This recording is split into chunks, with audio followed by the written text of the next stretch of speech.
Hallo, hier ist Muho wieder. Bevor ich weitermache mit Penetré und ich, den Gesprächen zwischen einem Mittelschüler und seinem Kater, möchte ich kurz eingehen auf eine E-Mail, die mir vor ein paar Tagen zugeschickt wurde. Und ähm, es geht darum, um die Frage, wie die buddhistische Lehre von der Substanzlosigkeit, die jeden von uns selbst auch betrifft. Das heißt, der Buddhismus lehrt, es gibt kein Ich. Wie ist diese Lehre zu vereinbaren mit dem Gedanken der Wiedergeburt? Gute Frage, finde ich. In der E-Mail heißt es unter anderem, was mir nicht klar ist, inwiefern die buddhistische Auffassung von einem Geist, der den Tod überlebt, sich von einer universellen Seele, wie im Fall vom buddhistischen, hinduistischen Atman unterscheidet. Um eine ganz banale Metapher zu machen, kann man vielleicht an die buddhistische Auffassung vom Geist denken, das heißt an eine Fähigkeit, aufmerksam, achtsam und bewusst zu sein, so wie man an den Strom denken würde, der durch eine Reihe von Glühbirnen fließt und erleuchtet. Also diese oder ähnliche Metaphern werden, glaube ich, häufig von buddhistischen Lehrern verwendet, wenn sie versuchen, die Ichlosigkeit mit der Wiedergeburt zu vereinbaren. Dann heißt es, dass jede Glühbirne natürlich verschieden ist. Also es wird nicht die Glühbirne wiedergeboren, aber es gibt etwas, was die Glühbirnen verbindet. In diesem Fall der elektrische Strom. Oder ich habe auch schon die sehr ähnliche Metapher von Fernsehern gehört. Also der Fernseher ist in jeder Wiedergeburt ein anderer. Der hat keine Substanz, aber es gibt ein Programm. Und es geht letztlich den buddhistischen Praktizierenden darum, das Programm abzuschalten. Das wäre dann das Nirvana. Und solange man kein Nirvana erlangt, wird es auch in der nächsten Wiedergeburt wieder einen Fernseher geben. Und nicht der Fernseher ist die Wiedergeburt dieses Fernsehers, aber das Programm läuft halt immer noch. Ja, und dann eben auf einem anderen Fernseher. Und der Fragende stellt dann die Frage eben, was ist aber hier anders als eine universelle ursprüngliche kosmische Seele? Okay, wir sagen dann zwar als Buddhisten, die Glühbirnen haben keine Substanz, aber wir brauchen dann eben die Metapher von dem elektrischen Strom oder im Fall der Fernseher von dem Programm. Was unterscheidet diesen Strom oder das Programm vom Atman, von der ursprünglichen kosmischen Seele? Und noch, wie können wir eine buddhistische Lehre von der Selbstlosigkeit haben und trotzdem an ein ursprüngliches Selbst denken?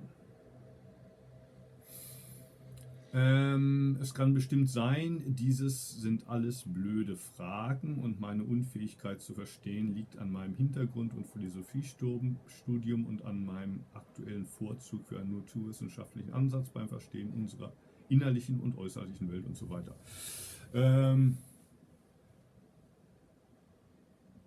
Ich habe, glaube ich, besonders in meinem Buch von dem Regenbogen, der ins Meer zurückkehrt, geschrieben über mein persönliches Verhältnis zum Wiedergeburtsgedanken. Also ich weiß, dass es viele Buddhisten geben, die diesen Gedanken oder die Lehre von der Wiedergeburt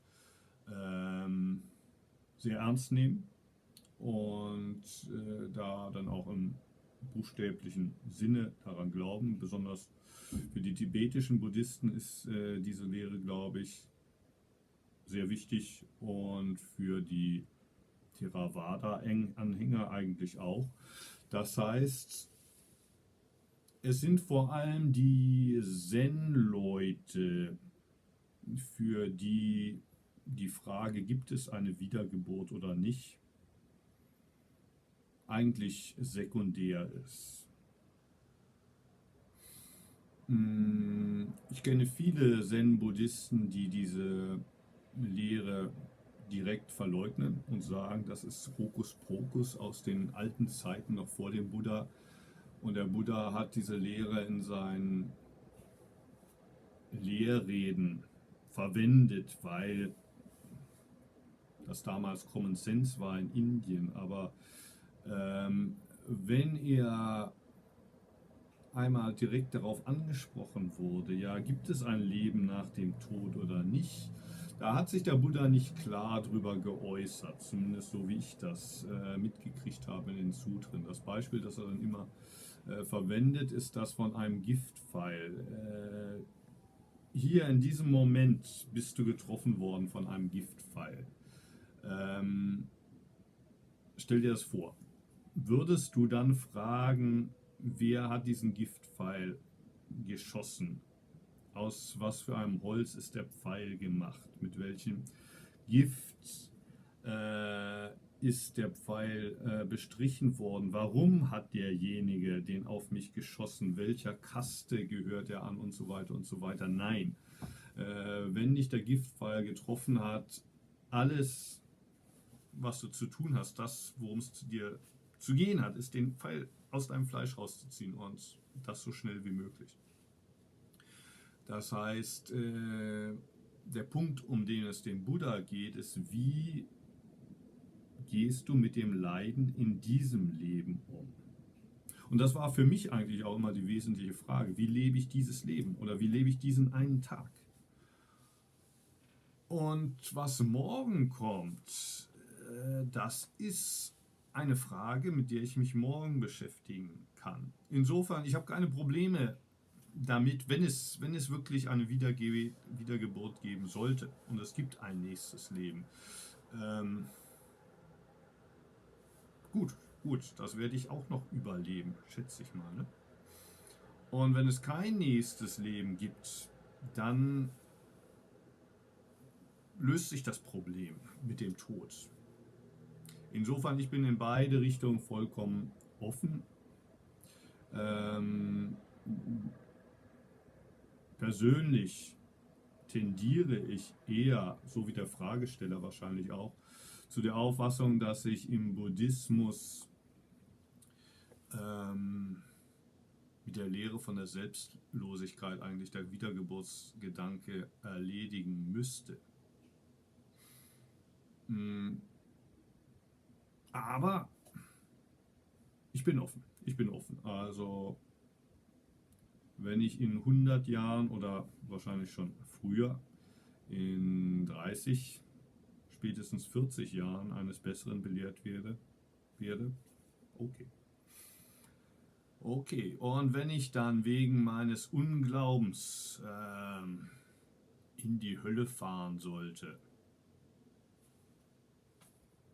warum nicht? Warum nicht? Da werde ich Gesinnungsgenossen finden, mit denen ich Zen praktizieren werde in der Hölle. Ich habe dem Herrn, der mir die E-Mail geschickt hat, eine Antwort geschrieben. Die werde ich auch noch kurz vorlesen.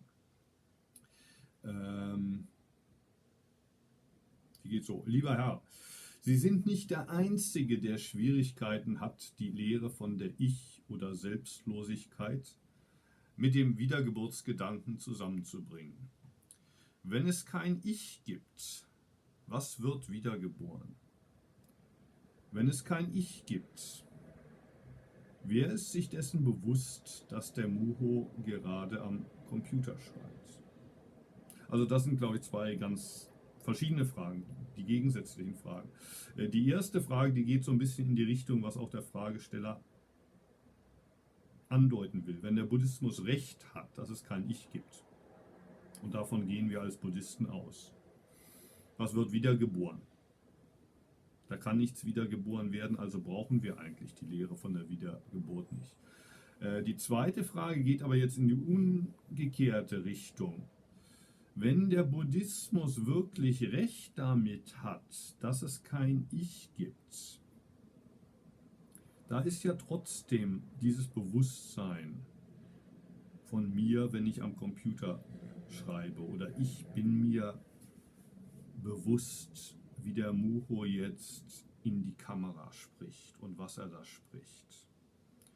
Und da sitzt wahrscheinlich jetzt jemand, der den Muho sieht und sich bewusst ist dessen, was er den Muho da sprechen hört. Das bin aber nicht ich, komischerweise. Komischerweise bin ich mir des Bewusstseins von Muho bewusst, aber das ist alles. Das ist alles. Und ich habe jetzt, weil es keine andere Möglichkeit gibt in der deutschen Sprache, gesagt, ich bin mir dessen bewusst. Ich hätte auch sagen können, da ist dieses Bewusstsein und nichts außer diesem Bewusstsein. Und das ist ein Bewusstsein, das ich Muhos Bewusstsein nenne oder mein Bewusstsein. Deshalb, wenn man mich fragt, wer bist du, antworte ich auch mit Muho, denn es sind nur Muhos Augen, durch die ich diese Welt sehen kann, und nur Muhos Ohren, mit denen ich hören kann, und nur dessen, was direkt aus Muhos Mund kommt. Das fühlt sich so an, als ob das ist, was ich gesprochen habe, oder? Ich weiß in der Regel schon ein paar Sekunden im Voraus, was da so aus Muhos Mund kommen wird. Und im Fall meiner Frau, da bin ich oft überrascht, was die so zu sagen hat. Insofern, ja, dieser hartnäckige Glaube, da ist einer, der sich seiner selbst bewusst ist, und in meinem Fall ist das Muho. Also die zweite Frage, die ich dem Fragesteller in der Mail stecke, geht eigentlich in eine umgekehrte Richtung. Stimmt das denn überhaupt mit der Ichlosigkeit? Und wenn es stimmt, was bedeutet es? Also ich lese es nochmal kurz. Wenn es kein Ich gibt, was wird wiedergeboren?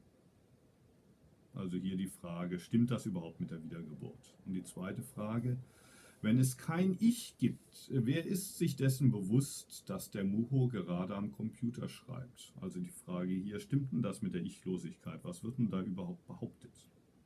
Und wenn es kein Ich gibt, was ist dieses Bewusstsein? Woher kommt dieses Bewusstsein? Woher kommt es, dass es unter den 7 Milliarden menschlichen Bewusstseinen und den und Trilliarden anderer Bewusstseine nur eines gibt, das sich von den anderen radikal unterscheidet, nämlich dadurch, dass es mein Bewusstsein ist. Also hier die Frage, und darüber habe ich auch in vergangenen Videos schon gesprochen, es gibt Bewusstsein in der Welt. Und eine interessante philosophische Frage ist natürlich, warum gibt es Bewusstsein in der Welt? Aber eine noch interessantere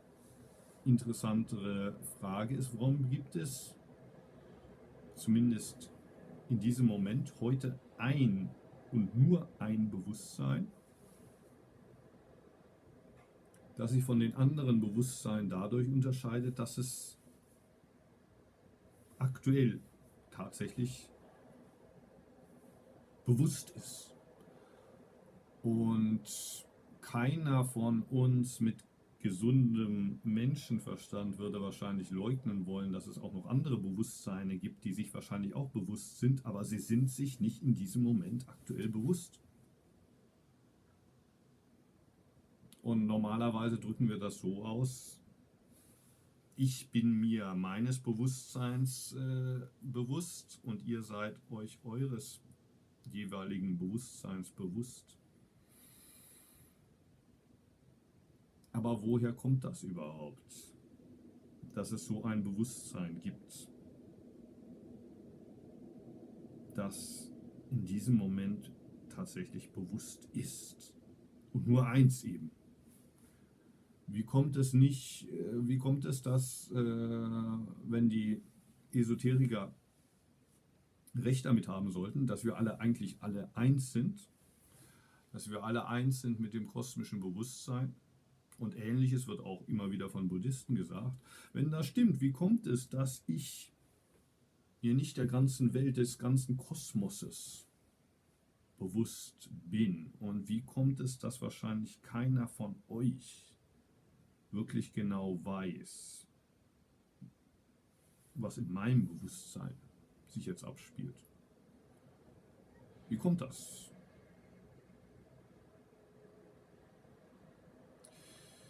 Und weiter mit meinen Fragen in der Mail. Oder anders gesagt, warum kann man sich immer nur eines Bewusstseins bewusst sein, während die anderen Bewusstseine nur in der Vorstellung dieses einen Bewusstseins existieren? Und ist eine Welt möglich, in der es kein so radikal verschiedenes Bewusstsein gibt? Was ich hier mit radikal verschiedenem Bewusstsein meine, eben dieses Bewusstsein, das mein Bewusstsein ist. Ist eine Welt vorstellbar, in der es kein Bewusstsein gibt, das mein Bewusstsein ist? Oder noch platter gesagt, ist eine Welt möglich, in der es mich nicht gibt? Mich als dieses Bewusstsein. Und die Antwort liegt auf der Hand, nämlich, ja, natürlich ist eine Welt möglich, in der es diesen Muho nicht gibt. Zum Beispiel vor 50 Jahren. Und in 50 Jahren wird es ebenfalls eine Welt ohne Muho geben. Also eine Welt, in der es zwar Bewusstsein gibt, aber kein Bewusstsein, dessen ich mich tatsächlich bewusst bin. Also zum Beispiel die Welt, bevor ich geboren wurde, oder die Welt nach meinem Tod. Die Antwort scheint klar zu sein. Natürlich gibt es eine solche Welt, und die allermeiste Zeit der Weltgeschichte gab es mein Bewusstsein nicht, auch wenn es Bewusstsein gab. Die Frage bleibt, aber woher kommt dann dieses mein Bewusstsein? Was macht diese 70 oder 80 Jahre der Weltgeschichte so besonders? Dass es nicht nur Bewusstsein im Universum gibt, sondern auch ein Bewusstsein, dessen ich mir tatsächlich bewusst bin. Eine Antwort könnte sein, dass es dieses, das heißt mein Bewusstsein, immer gegeben hat und immer geben wird. Immer wenn sich etwas seiner selbst bewusst ist, werde ich mir meiner selbst bewusst sein. Dazu bedarf es aber der Wiedergeburt. Denn das, was ich eben gesagt habe, immer wenn es Bewusstsein in der Welt gibt, bedeutet das, dass ich mir meiner selbst bewusst bin. Das Bewusstsein, solches Bewusstsein gab es ja schon, bevor der Muho geboren wurde, 1968. Solches Bewusstsein wird es auch nach dem Tod von Muho geben. Das heißt, wenn nach meinem Tod Bewusstsein existiert und es soll mein Bewusstsein sein, dann muss da ein Träger dieses Bewusstseins sein. So wie der Strom, der Glühbirnen verbindet, oder das Programm, das zwei Fernseher miteinander verbindet. Allerdings muss man dazu noch weitergehen. Dazu bedarf es aber der Wiedergeburt, und nicht nur der Wiedergeburt im herkömmlichen Sinn, sondern sogar der radikalen Idee, dass ich irgendwann an irgendeinem Ort einmal jedes Bewusstsein werde, das es im Universum gibt oder gab oder geben wird. Ein schwindelerregender Gedanke. Aber zurück zu Ihrer Frage. Wie kann man die Lehre von der Ich- oder Selbstlosigkeit mit dem Wiedergeburtsgedanken zusammenbringen? Die Antwort: Ich bin so ratlos wie Sie. Ja, ich werde den Text nochmal hier drunter pasten für alle, die sich das in Ruhe nochmal durchlesen wollen. Also es überschneidet sich, glaube ich, mit vielem, auch von dem, worüber sich Penetré mit dem Mittelschüler unterhält, und auch von vielem, was ich bisher in alten Videos gesagt habe, besonders in den englischen, wo es um die Frage Who am I geht, oder auch in den englischen Videos über God and Zen habe ich über diese Dinge gesprochen. Also für die Philosophen unter den Zuschauern vielleicht ganz interessant. Ansonsten bis zum nächsten Mal. Tschüss.